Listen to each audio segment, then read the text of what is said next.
حضرت ابو مالک اشعری رضی اللہ عنہ بیان کرتے ہیں، رسول اللہ صلی اللہ علیہ وآلہ وسلم نے فرمایا، پاکیزگی نصف ایمان ہے۔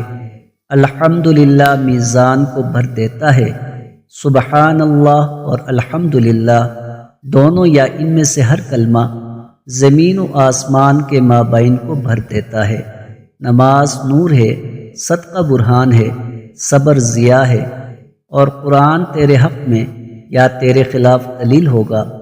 ہر آدمی صبح کے وقت اپنے نفس کا سودا کرتا ہے، پس وہ اسے آزاد کرا لیتا ہے یا ہلاک کر دیتا ہے۔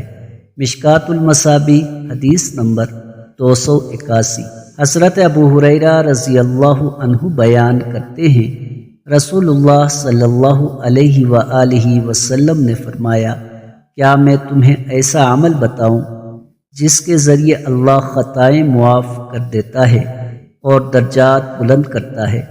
صحابہ کرام نے عرض کیا، کیوں نہیں اللہ کے رسول، ضرور بتائیں۔ آپ صلی اللہ علیہ وآلہ وسلم نے فرمایا، ناگواری کے باوجود مکمل طور پر وضو کرنا، مساجد کی طرف زیادہ قدم چل کر جانا، اور نماز کے بعد دوسری نماز کا انتظار کرنا، یہی سرحدی چھاؤنی کی حفاظت ہے۔ مشکات المصابیح حدیث نمبر 282۔